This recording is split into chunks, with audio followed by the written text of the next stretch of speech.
ഇനി നമുക്ക് ഏറ്റവും സിമ്പിളായിട്ടുള്ള അവൽ മിൽക്ക് എങ്ങനെയാണ് ഉണ്ടാക്കുന്നത് നോക്കാം. അപ്പോൾ അതിന് വേണ്ടിയിട്ട് നമ്മളൊരു പാത്രത്തിലേക്ക് ചൂടായി വരുമ്പോൾ 1/2 ടീസ്പൂൺ നെയ്യ് ചൂടാക്കുക.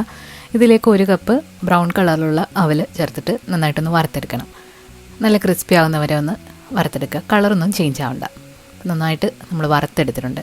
ഇനി 2 റോബസ്റ്റ പഴമാണ് എടുത്തിരിക്കുന്നത്. നിങ്ങളുടെ കയ്യിലുള്ള ഏത് ടൈപ്പ് പഴം വേണമെങ്കിലും എടുക്കാം. ഇതിലേക്ക് 1 ടേബിൾ സ്പൂൺ പഞ്ചസാര ആവശ്യത്തിനനുസരിച്ച് ചേർത്ത് കൊടുക്കാം. കുറച്ച് ഏലക്കപ്പൊടിയും കൂടെ ചേർത്തിട്ട് നന്നായിട്ടൊന്ന് ഒരു ഫോർക്ക് വെച്ചിട്ടൊന്ന് ഉടച്ചെടുക്കുന്നുണ്ട്. ഇനി നമുക്കിത് ഗ്ലാസ്സിൽ എങ്ങനെയാണ് സെറ്റ് ചെയ്യുന്നത് നോക്കാം. ആദ്യം ഒരു 3 ടേബിൾ സ്പൂൺ അവൽ വറുത്തത്, പിന്നെ 1 ടേബിൾ സ്പൂൺ കപ്പലണ്ടി വറുത്തത്, പിന്നെ നമ്മൾ നേരത്തെ മിക്സ് ചെയ്ത് വെച്ചിരിക്കുന്ന പഴത്തിൻ്റെ മിക്സും ചേർത്തിട്ട് ഇടവിട്ടിങ്ങനെ മിക്സ് ചെയ്ത് കൊടുക്കുക. കുറച്ച് മുന്തിരിങ്ങയും കൂടെ ചേർത്ത് കൊടുക്കുന്നുണ്ട്. ഇനി നന്നായിട്ട് തണുത്ത് ഇരിക്കുന്ന പാലാണ്, അത് ചേർത്ത് കൊടുത്തു. അവസാനം 1 സ്കൂപ്പ് ഐസ്ക്രീമും കൂടെ വെച്ച് കൊടുത്തു. ചൂടത്ത് കുടിക്കാൻ പറ്റിയ നല്ലൊരു ഡ്രിങ്കാണ്. അപ്പോൾ എല്ലാവരും ഒന്ന് ട്രൈ ചെയ്ത് നോക്കിയിട്ട് ഫീഡ്ബാക്ക്സ് അറിയിക്കാം.